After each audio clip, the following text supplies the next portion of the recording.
the Olympic Games. Comes around every 4 years, one of the most amazing things ever. But the football tournament has been heating up. There's rumour that it's only just finished. We're going to get all into that as soon as we possibly can, just on the other side of this introduction.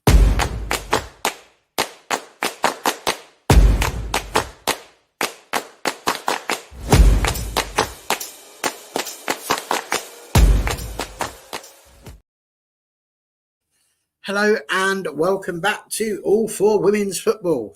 It's brilliant to be here and look at what we have got today. We've assembled it's like the Avengers on this panel here today.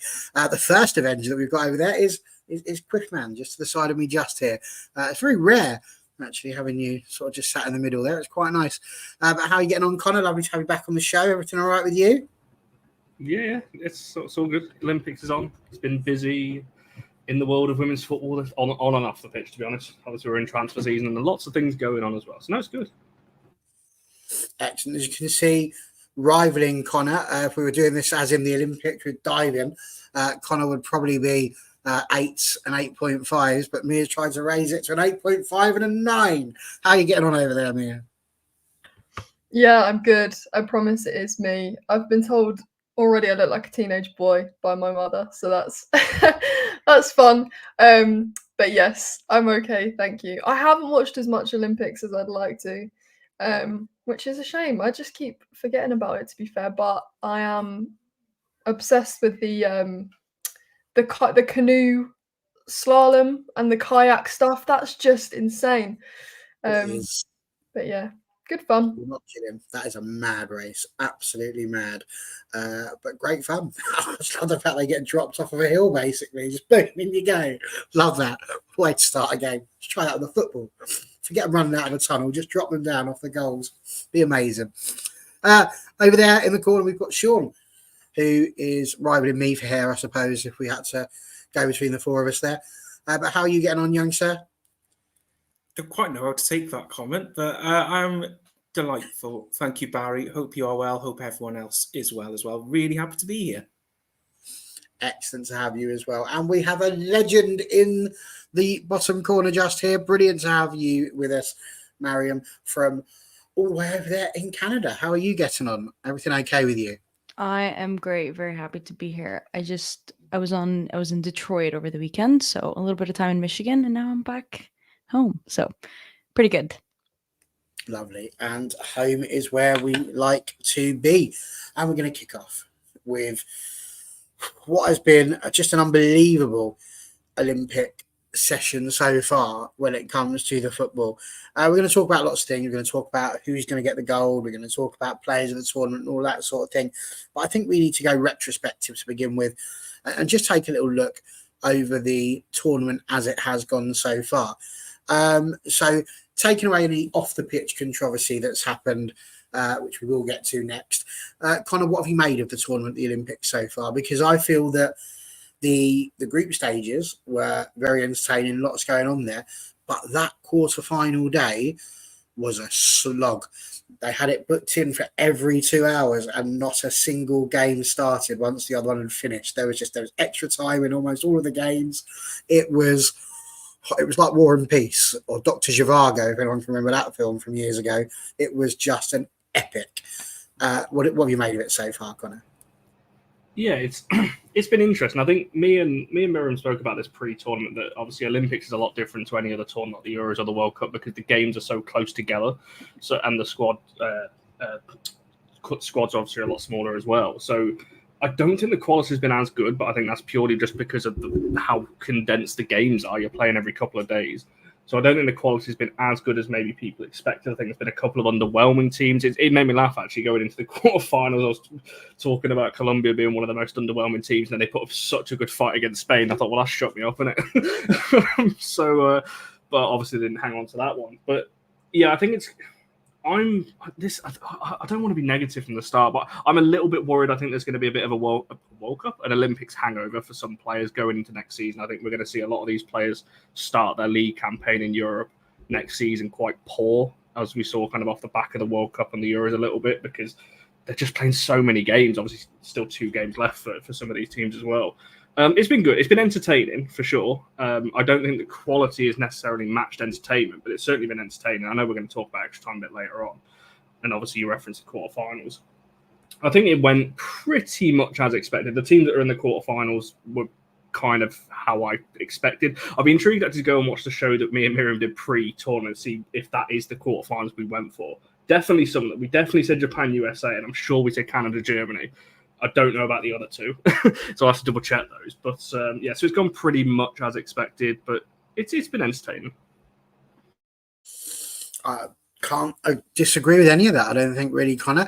Let's see if Mia does, because it's been an interesting set. The quarterfinals, especially, though, Mia. I mean, they were ridiculously long and ridiculously tight. They almost had an element of just you shall not pass. It was not going to happen. So many of them, so few goals, but equally there was some real nail-biting tension to some of these.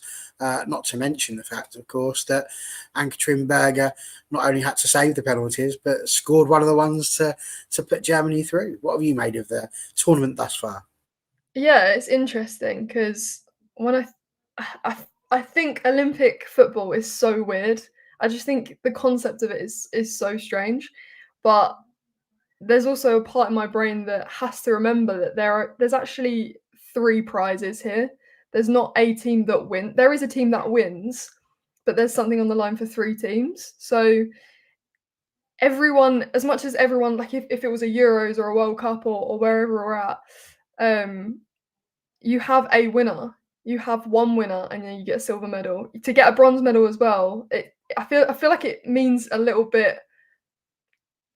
I don't mean it means a little bit more, but there is something else on the line for them. So I think there is a chance to win something. So every team is putting out as much as they can in order to pick something up. And if you look at all of these teams, even from the early group stages, they're all really good sides with like really good teams. So yeah, I mean, what do you expect? That there wasn't a lot of goals to shout about, but yeah, it's just I can't. I'm not keen on Olympic football only because it's weird in my brain. I feel like Olympic sports to me is like athletics or swimming or something. Like to throw football into it is weird, but yeah, I think that the semi-final. I know we're going to touch on the semi-finals in a minute, but I think they're really interesting fixtures that should provide a hell of a lot more entertainment.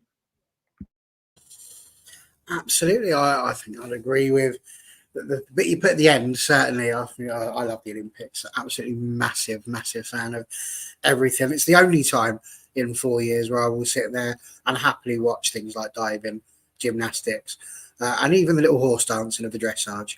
I will, because normally I wouldn't, but if you stick a Brit on the back of a horse and get them dancing, I'm right there with the horse. I'm like, go on, horsey, do the right. I don't know why they're getting points. I don't really care. Just did we get the goal? That's all I'm fussed about. Sean, lovely to have you back on the show, mate. Talk to us a little bit about your experience with the Olympics so far. Are you with me? Do you not quite understand it, not quite get it? Or are you with Connor thinking that it's been entertaining, but perhaps not the level that we'd usually expect to see of, say, a Euros or a World Cup? Well, as someone who just loves any kind of football, I've really enjoyed this tournament, apart from Saturday when I had to write all 4 match reports for the website. I did not enjoy starting at 2 and finishing at 10:30 in the evening. But I think overall, I pick up on what Mia said really about all the teams being really competitive. Even if you look at New Zealand, who you'd say probably performed not as well as all the others at the bottom of that performance table, even they competed well against Canada in that opening game, against Colombia. There's just been a level for these players to be doing this at the end or start, however you see it. But either way, they are knackered. They have played so many games, but they've really performed at this tournament. And I've really enjoyed seeing the likes of Zambia, who have done so amazing, Colombia. But then again, you look at someone like Australia, for example, I still can't quite get my head around how someone who are in a World Cup semi-final last year can be dumped out of the Olympics so quickly. So it's been a lot of drama on and off the field. I'm sure we'll get onto that later on. But on the field, I think the product's been really good considering everything that's going on at the moment. Absolutely. Well, there we go. We've had the view from the British Isles, so to speak. There. So let's travel all the way across that tiny little puddle and have a little chat with the people from Canada. What do you think, Mariam, in terms of how that's turned up for you, and how is that being received over in your home country of Canada as well? Well, certainly not the Olympics that anybody expected. I was telling Connor not so long ago that I feel like the Olympics have been going on for a month and a half, but it's literally just been a week and a half, if even, because of the chaos that's come out of it. The Olympics is fun, and just like Mia said, the competition, the level of competition is just so good, and even like obviously Australia underachieved to because of what we saw on the pitch. Conceding 5 goals isn't really what you'd expect Australia to do, but in retrospect, their group is also really tough. So it was like, a team had to be dumped out from that group, and it happened to be Australia, but it's more so the fashion that they got dumped out of it. And so it has been fun to actually watch the other teams and kind of actually forget a little bit about the scandals that's been going on. But yeah, I mean, it's not fun. I think the reaction, obviously, there was a bit of embarrassment. There was a bit of like, right, this is a manager, this is a bunch of coaching staff that we have trusted. This is a coaching staff that we thought actually brought the big pivotal change to the country in women's soccer or women's football. And now there's a big cloud around that, and perhaps that is in question. But I think the reaction has been good in terms of, all right, they're the folks that need to be suspended are suspended. The federation is now dealing with a fee. All the folks that are in trouble and put away from the pitch. And all we can do as fans behind this team is rally behind them. And I think we've seen the viewership numbers hit really great numbers. I think on the broadcaster, there's about 5 million people who tuned in for the Canada versus Colombia game. And that was a midweek game. Was it midweek? Was it a Sunday? I can't even tell you. I've lost all concept of time this Olympics. But the reaction has been good in backing up the players and supporting them, being able to reach out to them, social media, let them know, folks back home are supporting. But there is going to be a huge hangover, different to the hangover that Connor mentioned of players, but now a hangover of where the hell do we move forward? There's about 10 investigations to review and wait for the conclusion of. So it's been a different kind of Olympics, and Canada podium 3 times in a row. So the Olympics have been a big part of their history. And now this unwanted history is part of their Olympic history as well. And so it's going to be interesting to see the reaction of it. But, certainly not the Olympics anybody expected for Canada. But at the same time, overcoming a 6-point deficit to make it out of the group and second in the group of all teams, so close against Germany. But, Berger had other plans, and you got to respect the plans that she had. So it's kind of the way to bow out.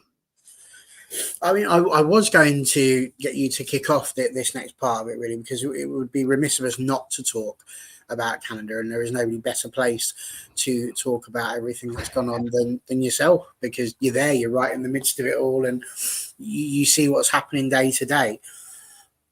It's a double thing, really. I mean, talk to us about how that has affected just the ordinary people of Canada, because we know that football's been big over there. We know how well they've done. The fact that they won the Olympics 3 years ago was superb. They've done incredibly well with what they were doing. And they had all of the drama of not being paid that they had to deal with. They got through that. And now they've got to this point where everybody was thinking, well, this could be their Olympics again. They're going to all this fanfare around them. And then it was just the rug was taken out from under their feet immediately. And as you say, they did the right things. They suspended the right people. All of those things have happened. The right conversations have happened. There's a big argument as to whether or not the punishment that was given to Canada was actually a fair one, and if they really punished the wrong people. So it's a double-edged question, really. Is one, how are the people of Canada feeling? But number two, just how proud are people in Canada at the moment of the girls, because of the fact that they were 6 points deducted, still won all of their games, made it through, and by the barest of margins, aren't in the semi-finals. Yeah, it's been also weird to see how the broader media has covered this. And I've had the chance to speak to a few TV channels around here, the radio channels. I don't think I've ever seen this much care for the Canadian national team, which is kind of a shame. It comes at a bad narrative, but in some ways, I'm kind of glad that it got this much attention because it got a lot of eyes for the team and for everybody to actually tune in and see how the players reacted. So the answer is a little bit of a double-edged sword as well of yes, people were kind of shocked and cheating and going against the integrity of the Olympic sports and all that, everything that stands for the Olympic Games isn't really what a lot of Canadians actually, stand for. And the players have said that as well. And so there is a sense of disappointment. There's a sense of shame. There's a sense of embarrassment. When I was covering about the team, I'm like, do people even want to care and listen to what I have about to say of the team? They're just, it's a bit of an embarrassing thing, and rightfully so. But the reaction has been, there's only so much we can do other than tune in and support the players. And this is going to continue with the team. This is far from over. And in some ways, I'm actually glad it's happened at the Olympics at this position where there's so much to uncover. And I've said this in one of my shows earlier, the New Zealand players probably thought they spotted one single drone, but they've uncovered an entire scandal. And it's, sooner rather than later to uncover this entire scandal because the coach, Beth Priestman isn't an appointment that came out of nowhere and they just got appointed her to the women's national team out of nowhere. She's been through the ranks. She's been through the youth stages. Her fingerprints are all over the national teams. And so this isn't just removing Beth Priestman or Jasmine Mander. Jasmine Mander is one of the highest rated coaches in the country. She's only 29. She's a young coach. She's the U15 head coach. The U15 are in CONCACAF right now. She's not with them. So God knows who's actually taking proper care of the team. But this goes deeper than just the senior national team. You're talking about the youth groups. You're talking about, Joey Lombardi, one of the other assistant coaches. He's a director of a provincial development program. This is more than just a few people that got caught and are being removed. And it's good that it's happening right now. There's a league that's about to launch. There's, the country's hosting a men's World Cup not far off from now. So, sooner rather than later that this got uncovered. And I think the reaction has been of, yes, we'll support the players. We'll get behind the players. You're going to, as well, a lot of the emails, a lot of what's been revealed, points that the players didn't know, but there's only so much that you can figure out of that. And Connor and I have talked about this of the problem and the big narrative around this is a team sport. This is a collective sport. You win together, you lose together. And so is the sanctions fair? Are the sanctions not fair? Did the players know? But even if they didn't know, how much should they get punished? And I think that is a ping pong question that I don't think it'll get solved. They can be innocent. They didn't cheat. They didn't go fly the drone, but their preparation phase had a little bit of cheating in it. And so how do you balance that out? Do they get suspended? Do they what do you do with that? So I think for me, that's not the question of what should we do for the players. It's more so how should we clean up the program, whereas this is not something that we have to deal with in the future. So a little bit of embarrassment, get behind the players, trust of what they're saying. And I actually think there's a lot of pride in what the players battled out. Speaking to a lot of, again, the journalists in here, people are pretty proud of the players. I think I'm pretty proud of the players. Not many can fight in the situation that they're in. They had to fly out extra staff from Canada. They had a few therapists actually go up and join the team. The team didn't actually know Bev was removed until she was in the airport. So they hadn't got a chance to speak with her. What's unraveled in the hotels is a lot. They weren't there for the ceremony. The staff is completely shrunk down. The staff were doing 4 different jobs at the same time. So what we've heard from camp are horrible conditions in terms of preparation phases. Punched walls apparently to Vanessa Gilles. So, it didn't look like the funnest vibe, but they fought for each other. They played for each other. But how do you deal with the betrayal of your coach? I don't know. That's a tough betrayal. Your coach betraying you is a tough one. So yeah, it'll be interesting to see how they react. But I think the general consensus is that we are proud of the team. I'd say so. I mean, kind of what we heard there from Mariam, literally lifting the veil, I suppose, really on what it's like for Canadians. I found this at first, and I admitted this last week. When I first heard that the New Zealanders had spotted a drone, I was laughing. Genuinely, I was just like, oh my God, there's a drone. It's who would do that? That's unbelievable. And I was giggling away. But it's taken 24, 48 hours. And the longer this has dragged on, the more you realise actually this is really quite serious and really quite bad, and it's not really a laughing matter. But it sounded so bizarre.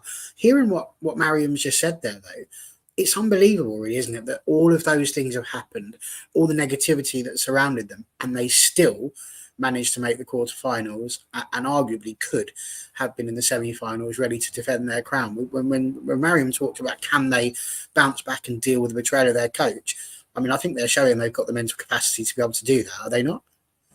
Yeah, I think the -6, they probably did that in the anticipation that they were not going to go and beat France, obviously being the host nation and everything else, probably thinking that's enough to, people will be happy, Canada are not going to go through, and then they went and beat France, and it was like, oh, actually, they might actually get through it, and obviously they did, and as you said, obviously penalty shootout, I mean, Anne-Katrin Berg is one of the best. If you want a goalkeeper in that situation, you want her, so I can see why, in that situation, but I agree, it's... Unlike you, when it first came out, I just found it hilarious. I was like, what are they doing? Like firing a drone and everything. And it was actually a conversation with Miriam and speaking to a few other people around in and around that kind of that setup and everything else. So I thought, actually, no, this isn't like. I kind of compared it to if that's happened to a team that I support, it's almost like by association. Miriam mentioned the word cheat there.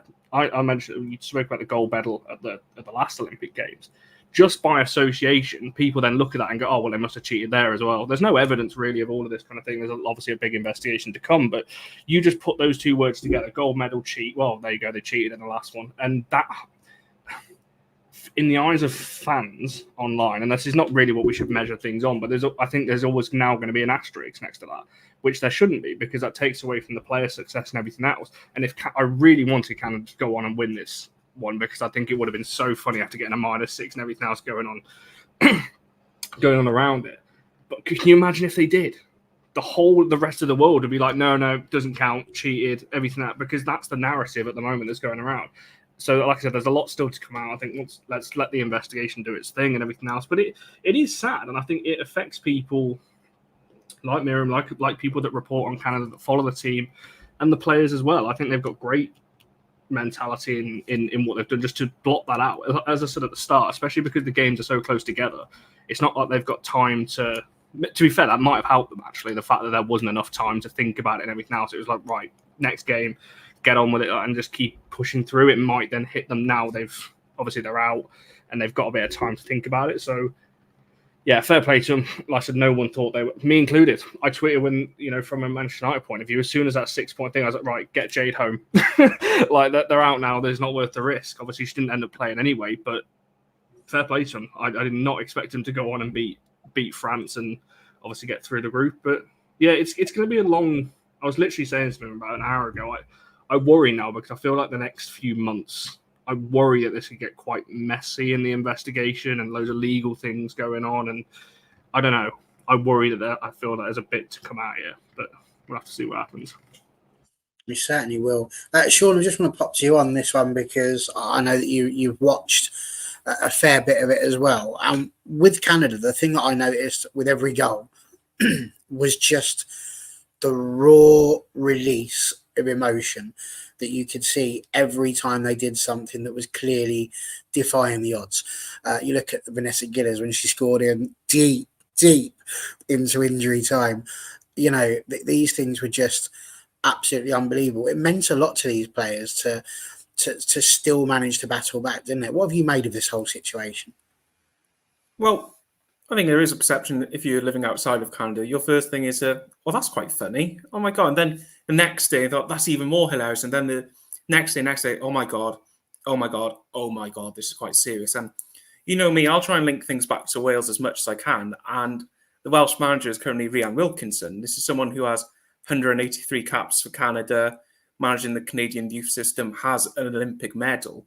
And so just speaking to her and what she said online and in person is just, it's devastation, just devastated at what's unfolding. I think it's then you get a real sense of, oh my God, there's a whole system here at risk potentially. And it's no surprise the way they're celebrating. The Canadians are proud people. You are, wherever you're from, you're proud to be where you're from. And just seeing that emotion, I think it just says a lot about the mentality of these players to shake it off, to block all the outside noise out, and just get on it, get the win. I'm also part French, so I didn't enjoy that final goal, but good for them and all that. But no, that says a lot. And they pushed Germany all the way, because I've been quietly impressed with Germany. We'll get on to that later, I'm sure. But no, fair play to them, because I think a lot of teams have wilted under the whole wave of pressure that they were on.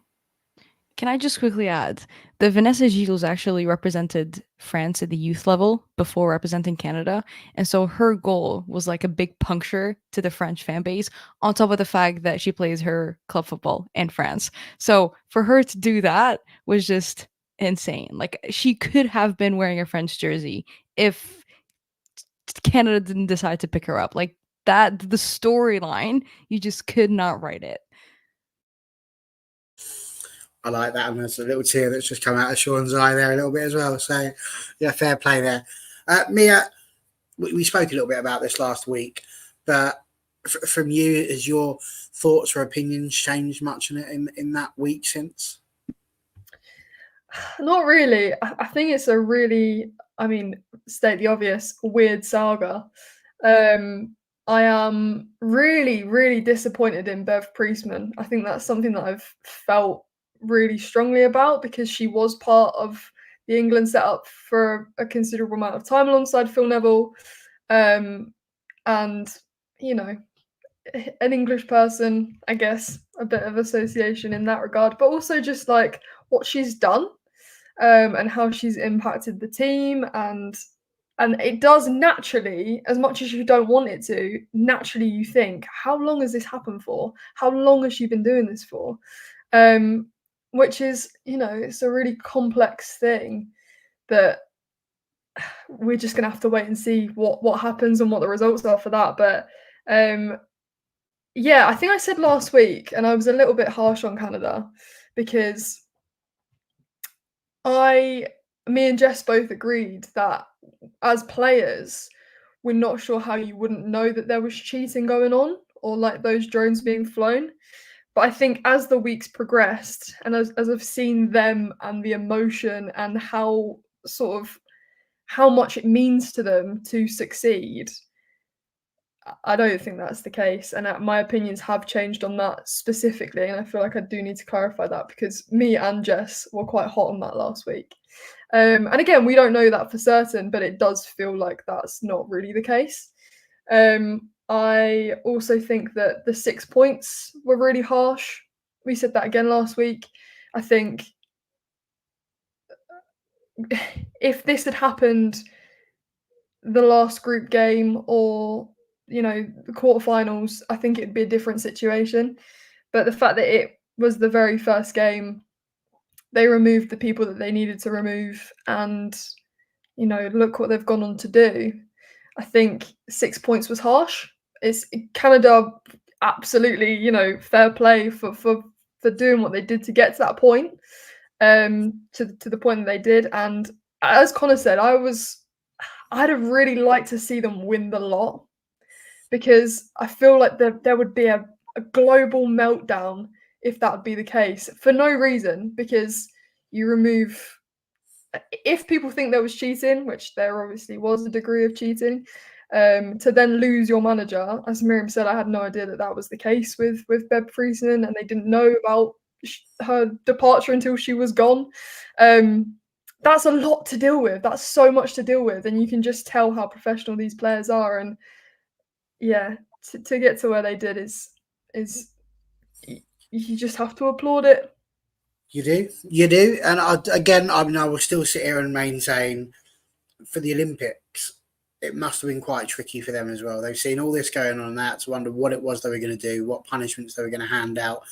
It had started, you know, the whole thing was underway.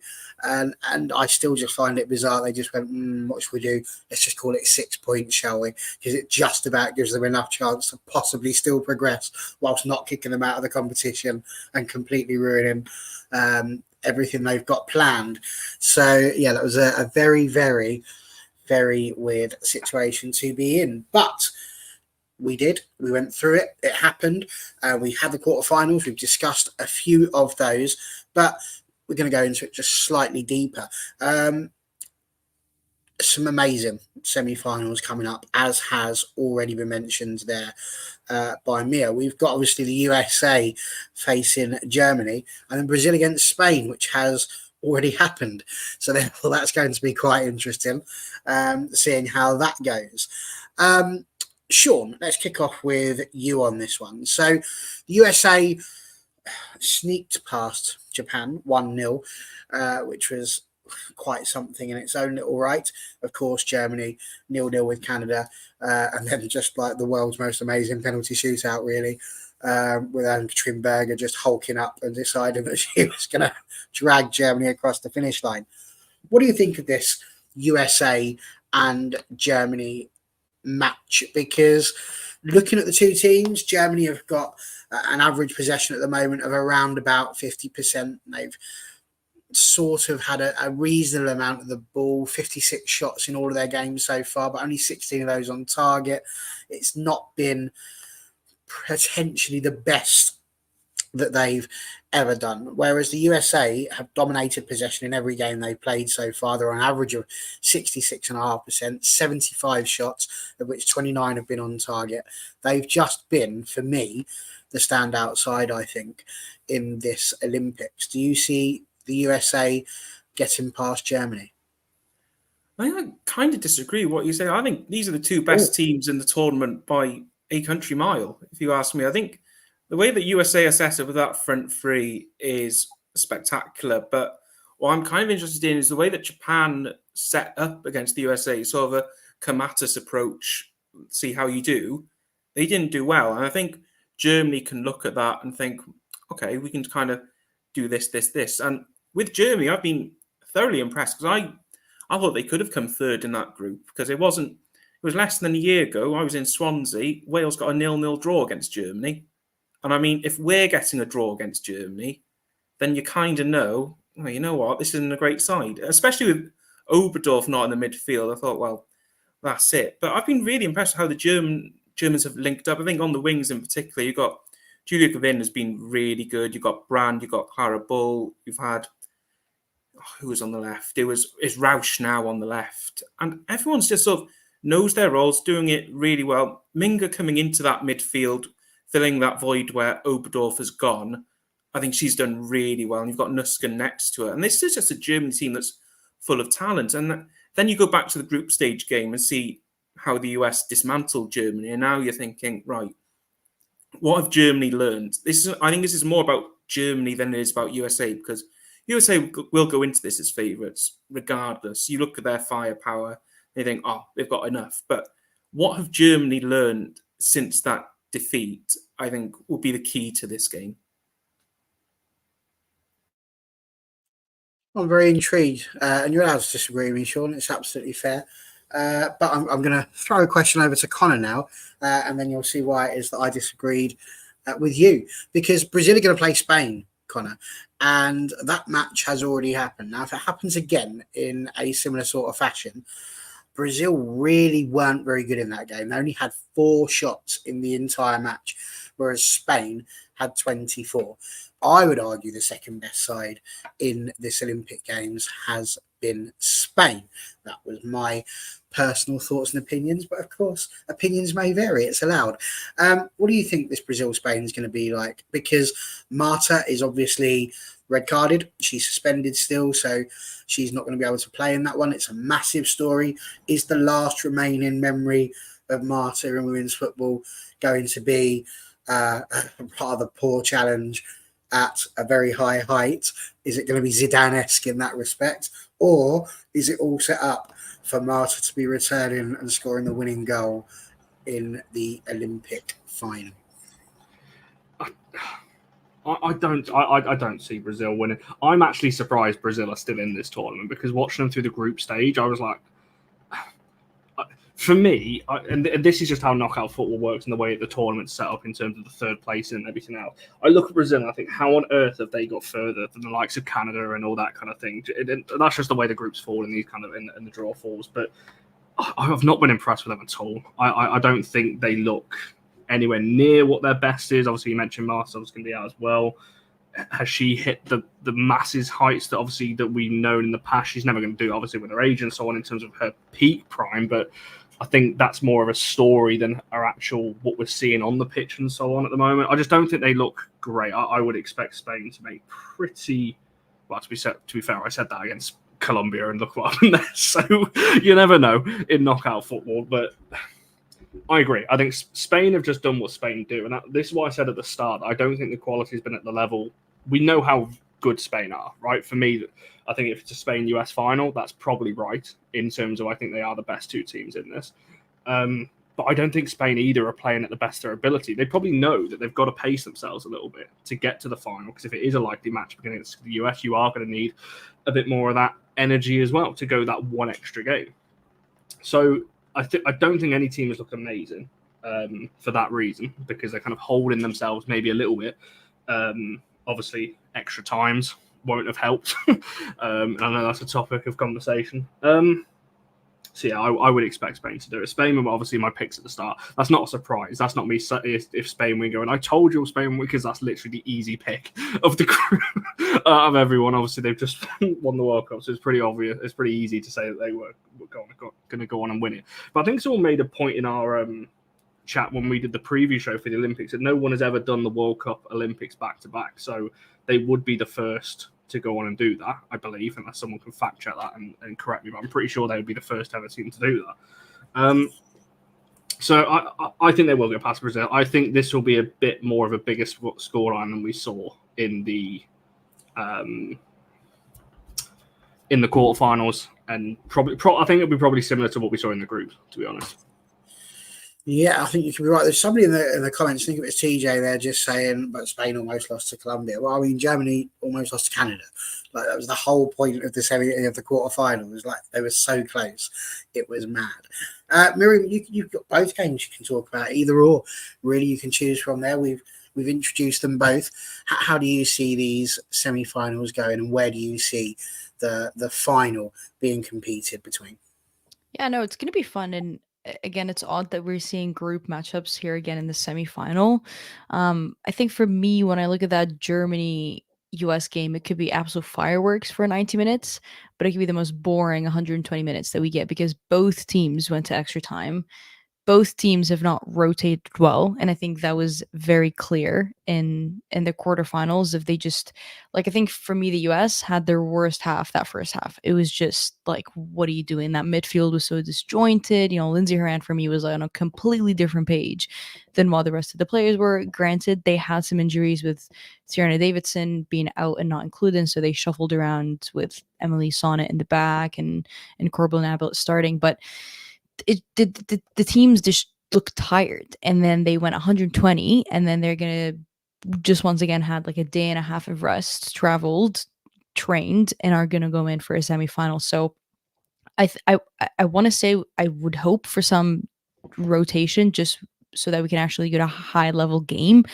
But knowing Emma Hayes and knowing how Germany have rolled out their starting 11s, I doubt we're going to see some rotation. So I wonder how lacklustered, or I guess kind of lazy football we're gonna see. But it's gonna be fun. I don't think it's gonna be as big of a win for the US if they do win, like we saw in the group stages. I actually think Germany have done pretty well, and granted, that second half against Canada, like, they almost came down to lose it. It was probably just Canada not being clinical at all with any of their finishes. Like, that one-on-one Lyon and Katrin Berger, like, how do you not finish that from a Lyon perspective? But from a Germany perspective, like, Berger might be coming in with the biggest kind of confidence, which is crazy to think. Like, 10 months ago, she was not in contention to even go to the Olympics.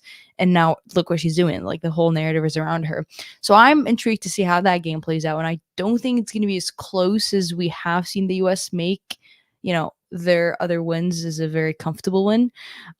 Trinity Rodman coming in so big, but when they couldn't get the service up to the front and the midfield was on a completely different page, like, Japan was almost going to punish them. And that Spain Brazil, like, who would have thought that was going to be the semifinal? So we're here again. And in Spain, I feel like I've learned to be patient, and they know that the goals are going to come. They went behind against Japan in that first game of the Olympics, but they were pretty confident in just pushing and pushing and pushing. They just know the ball's going to come, the goal is going to come. Against Nigeria, I mean, it was goalless until like the 88th, 87th minute. So if it's either a moment of brilliance, if it's individual brilliance of a direct free kick like that, it could be a quick, fast to play. So Spain have kind of trusted the fact that they are going to have a breakthrough. And I think that is what's going to ultimately also get them against Brazil, is that they're going to keep pushing. They're pretty comfortable. They don't seem to hit a panic button. I don't think against Colombia, even when they were 2-0 down, they weren't necessarily hitting a panic button of like, crap, let's put all 10 substitutions on or something. They were pretty calm, I feel like, in a team that was almost going to bow out. They handled it pretty well. So Spain's just trust in knowing that their passing is probably a level ahead of everybody else in the competition. And they have that individual brilliance that can come in clutch for them. So I'm nodding Spain. And honestly, Germany, US, like I really don't think it's gonna be close. No, I feel like it will be close. I mean, so it could. I don't know. The Germany US one's gonna be tough. I mean, like, listen, Emma Hayes is pretty. I feel like she's got a reputation of not having the best game, but then that one moment just wins it for her. Like, US actually had only a single shot on target that entire game, and it was the goal. So, it's US. They can. It's just a moment, but Germany also have the best attacking side in the tournament. So maybe because I'm Canadian, of course, I'm not going to give it to the US. So I'm nodding Germany, Spain in the final. How about that? Fair enough. Fair enough. Mia, you can kick us off then. Where's this gold medal going? Who's getting in the final? Who's getting gold? Oh, well, I think. Okay. I think it'll be the US. I'd like it to be Spain. I'd actually like it to be Brazil, actually. Scrap that. I'm a real sucker for a bit of romance in football. I can't lie. And I feel like there's such a potential in Brazil just getting past Spain to see Marta in the final, and then her last game is picking up a gold medal. That's what I want to see. Will I? Absolutely not. There's no chance. That's not going to happen. That's not going to happen. I think the final is essentially set in stone, and I don't like saying that because football is a game of 90 minutes and whoever turns up on the day. However, I think if the US or Spain don't make that final, I mean, it would probably be deserved based on the performance beforehand, but I think on paper you'd put those two down any day of the week. Yeah, it's interesting. I think this tournament has been the perfect way for Emma Hayes to enter international football, because it is an international tournament, and I don't want to play down the fact that the Olympics is a big event, but it is potentially, maybe, I mean, it's not an easier tournament by any means because of the amount of games in this short amount of time, but it feels slightly less on the level than. I hope that makes sense. I'm not an Olympic hater. I want to make that so clear. I feel like I've just dissed the Olympics. I love the Olympics. But yeah, I guess. Sorry, bro, I've not answered your question. Gold medal. Who is it? Who's getting it? 14. Pick one. Spain. She's gone. Okay, Sean. Who's getting it? It'll be a Spain-USA final, and because Emma Hayes is incapable of beating anything Spanish in a meaningful moment, the Spanish will win the gold medal. Okay. I was going to ask Connor, but he was giggling, so we'll go to Mariam. What do you reckon? Yeah, a bit of a boring answer. I think it might be Spain to get gold on this one. But backing up the Germans to make it into the final. And then also backing up a little bit of fun little romance in football for Marta to podium. So perhaps maybe a bit of an upset with Emma Hayes. But hey, I could be a little biased here. Yeah, that's what I'm putting it down to. No problems. And Connor, stop giggling now, so maybe you can give us our answer. Who's getting gold, Condog? Yeah, I said Spain from the start, and I'll stick by them. And it's interesting, actually, what Miriam just said about Spain scoring late goals and so on. It reminds me of an interview with a men's old United player going like years and years ago, talking about how they used to break team down and keep possession and obviously tire the opposition out. And thinking back now, watching the Spain games in this tournament, it's very similar in terms of they keep. I mean, every Spanish team you watch keep the ball very well, but because they move the ball so quick and they're very good at keeping the possession, if you're the defending team, you're constantly moving left to right, just constantly in your block, trying to stay defensively sound. So it's not surprising to me that Spain score a lot of late goals, because by that point, the opposition are so tired of chasing the ball around. You're constantly chasing those triangles or in those squares to get the ball off Spain, because they're so good at keeping it. That's probably why we're seeing a lot of late goals from Spain, because the opposition are just tiring later into these games. So I think we might see more of that, obviously, in this semi-final and final, should they get there. Okay, fair enough. Now we're gonna do something just ever so slightly different. We've never done this on Awful Wofo before, but we're going to do it now. And basically, I'm going to be quite dictatorial, which doesn't usually happen. I'm going to give you 2 minutes. That's all you're going to get, 2 minutes on this topic to answer it. And once the 2 minutes are up, well, you'll see what happens once those 2 minutes are up. But the question is incredibly simple. And that question is this: extra time in the Olympics.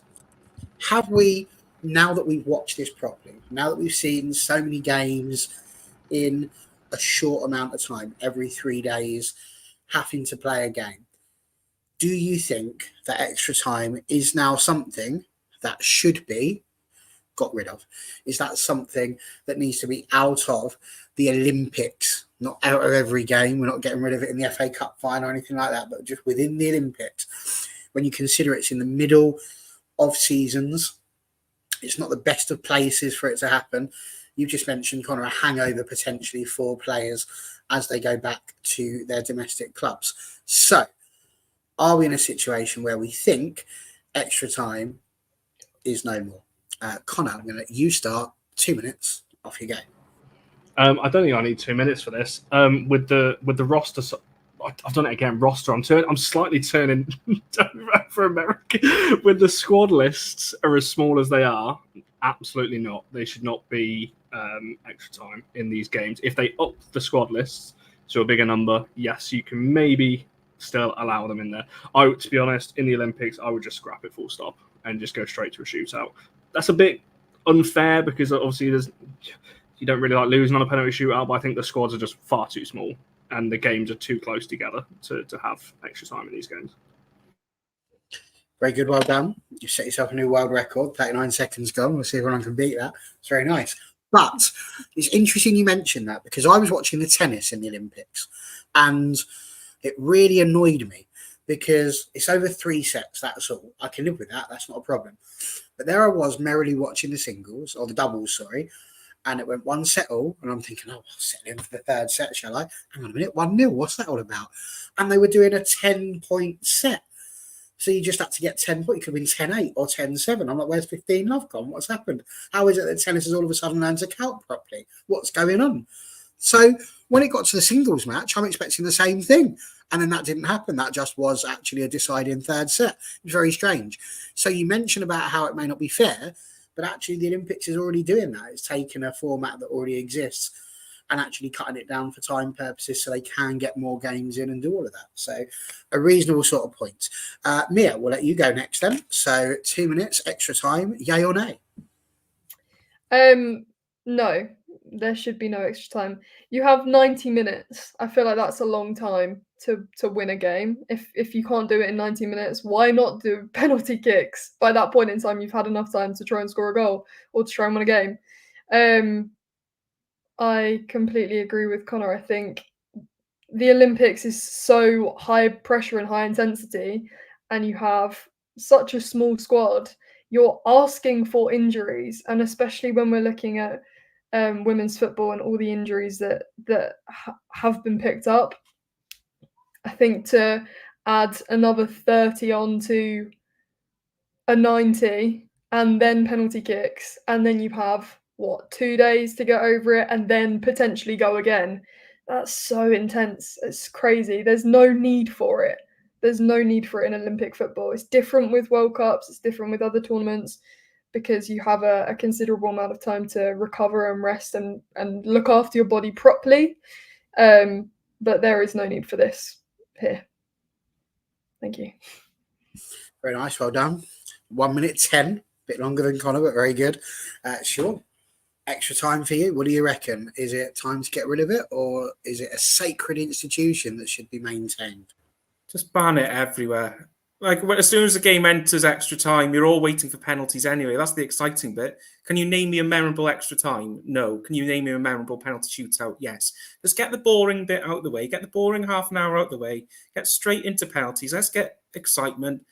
Makes players less tired, and no one plays for extra time. Just play for penalties. It gives teams then an incentive in the 90 minutes to go for it, go and score, win the game in the 90 rather than the lottery of penalties. I'm going to take some of your 2 minutes. I can name a memorable extra time, and it was England winning the Euros. Chloe Kelly. How have you forgotten that? I mean, I know you're Welsh, but Yeah, I didn't watch that. that's, Sorry. Go on to erase that. Yeah, that left as soon as that full-time whistle went, I'm afraid. to be fair, though, that is the only one I can think of immediately. Very good, 31-26. Smashed Connor out of the park there. Some work to do here, Mariam. What do you reckon? Extra time, yay or nay? Nay in the Olympics, but do keep them. I think if you're going to keep extra time, you have to compensate with either giving more rest days, which wouldn't work in an Olympic format. I mean, there's a reason the football Olympics actually kick off before the opening ceremony. It's because they're trying to fit it all in together. So clearly they can't add any more days. So the next thing you're looking at is making the squad a little bigger, and they're not willing to do that. They're willing to add probably 20 more rules to the alternate players, but not make the squad bigger. And it's like, okay, well, if you're not willing to compensate on that, you have to at least look at how the format of extra time is working. It just does not make sense that players are having to travel 3 times in 6 days, play 3 games, potentially one of them going extra time. It's just it goes against everything that FIFA is talking about: protecting players, protecting their bodies, protecting all this, and that. Players, head coaches, managers, I mean, everybody has said that this is just, you can't work around it. No need for it. They're just looking tired, and there's a reason for that. So skip the extra time in the Olympics if they're not willing to make extra compensation. Jump straight to the penalty shootout, and that's the only way it's going to work out. If that's the Olympic format of tight days, smaller roster, and not U23 like we see it in the men's side. So, nay. Very good. It was 1 minute 22. So it means the gold medal goes to Sean there. It's a silver medal for Connor and a bronze for Mia. An unexpected bronze for Mia, I've got to be honest. But there we go. Participation trophy for you there, Mariam. I have one final question. And that format worked so well, and you did so well, that this time I'm going to give you 90 seconds to answer this question. So you need to, and to be fair, you know the questions because I sent them to you earlier. So there can be no excuses for, oh, you've just sprung this on me, with the exception of Mariam, who got hers literally just before we started. But that is not a me problem. I didn't do that. So there we go. But we will let you go last so you have your time to think about it. Plus, you're probably less bothered about this question because I feel like I have to ask it. There's been a lot going on about Team GB. So the first thing is this. Number one, surely it should be Team UK if it's going to be anything at all. Because all I keep hearing people say is it's Great Britain and Northern Ireland, Great Britain and Northern Ireland, but we're Team Great Britain. What's the point? What's going on there? If it's going to be all-inclusive in that respect of all 4 countries, that's the United Kingdom, not Great Britain. Why is Northern Ireland just tacked on the side? That's probably why people like Rory McIlroy decided they wanted to go and play golf for Ireland rather than Northern Ireland, because, you know, if we can't even get them in the name, that's a bit outrageous. So that's the first thing. So should it be Team GB? Should it be Team UK? Or is it time, in order to allow for nations like England, Wales, Scotland and Northern Ireland to actually take part in some of these events, such as the Women's Olympic Football, that actually the Olympics now becomes a separate institution for us, and we do send out a Team England, a Team Scotland, a Team Wales and a Team Northern Ireland? What do you think it's going to be? You only get 90 seconds. This is controversial and hard. We may come back to it at some point, but I give you all the good luck in the world. We started with Connor last time. We're going to start with Sean this time, because I'm very intrigued as to what this man's going to say. 90 seconds begins now. It's harsh giving me 90 seconds. I hate GB. I hate the term GB. I don't want to be associated with it. I'm not British. I am Welsh.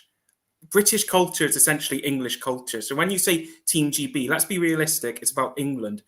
The term Team GB devalues culture in Wales, devalues Scottish culture, and devalues Northern Ireland culture.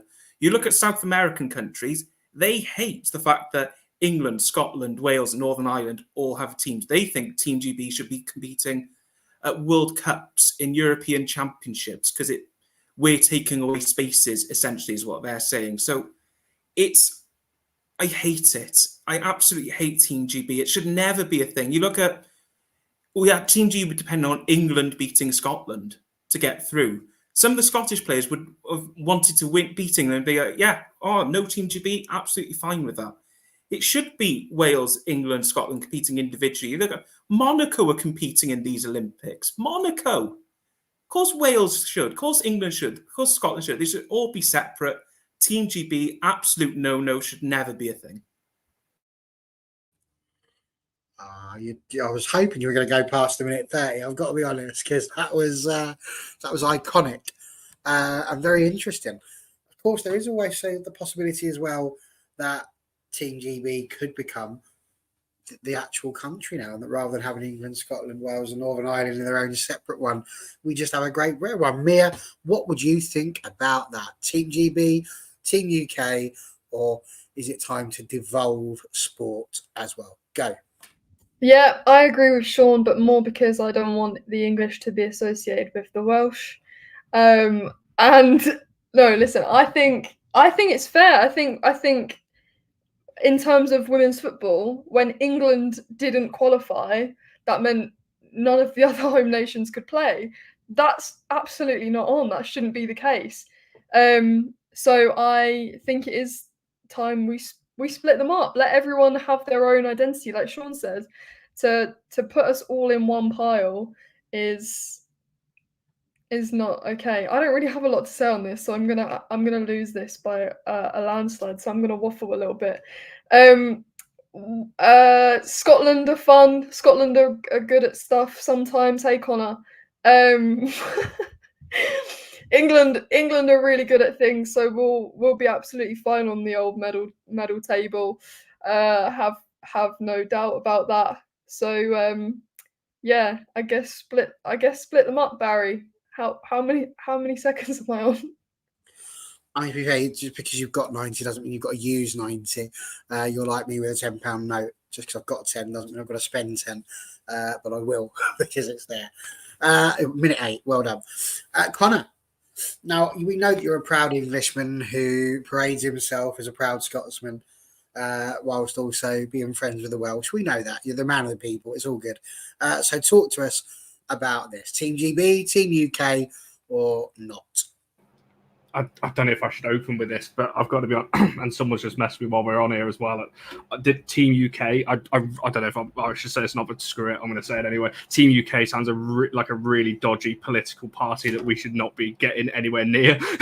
So I do not want us to be called that because that seems like a party that we do not want to be associated with. So let's not go down that road.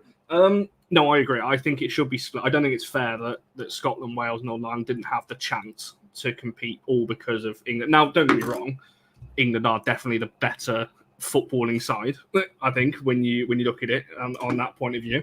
But however, they should still be given the chance. Now, obviously, from an overall Olympic medal table point of view, obviously, as you know, I support Scotland the football, but I do support GB overall, and I don't know. To me, it's a real tough one, because to me, football in the Olympics anyway, I've never been a huge fan. I think that sports like that should be kept out of the Olympics. That's a whole other conversation. But I would disband it and make it similar to what the Commonwealth Games is. When you have the Commonwealth Games, you split the nations equally. I think Scotland would more than held their own. I mean, from a Scottish point of view, I think they got over 50 medals at the last Commonwealth Games. They're more than capable of holding their own. The only other thing is you expand the tournament even further. We've just spoken about the extra time and the amount of games and so on. Do you expand it to more teams at the Olympics? I mean, that's a whole other thing as well. But yeah, I can see the arguments for both. Yes! Happy days! We went What? past 90 seconds. Is that actually something I can hear, or am I going mad? Yeah. Oh, that's made my day. I knew there was a reason I have you What? around. Thank you very much. Your 90 seconds has elapsed. Unlucky you. Mariam. I'm so confused. Okay. Just a giggle. So whilst I'm doing that, Mariam, obviously you've got no skin in this game, being a Canadian.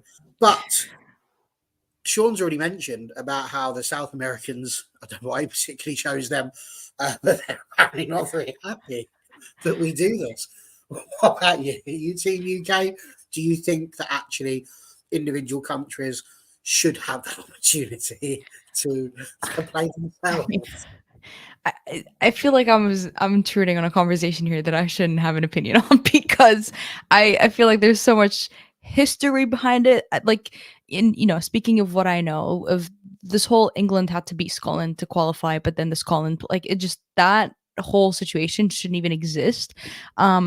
If I'm thinking like they rolled out Team North America and it was Canadians and Americans, that would not be fun at all. In fact, I don't think I'd root them on. That just wouldn't make any sense. I don't even think the players would want to be together on the same team representing Team North America. It makes no sense. And it's like, right, if we have Team GB, how about we have Team Scandinavia? Put the Swedish players together with the Norwegian and like let's but then that's a completely different format.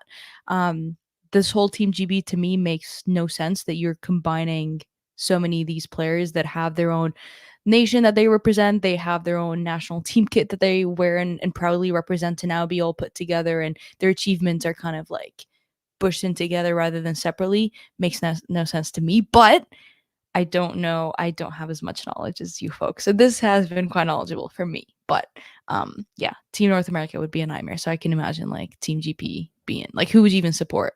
I don't even know. Like, it would make no sense.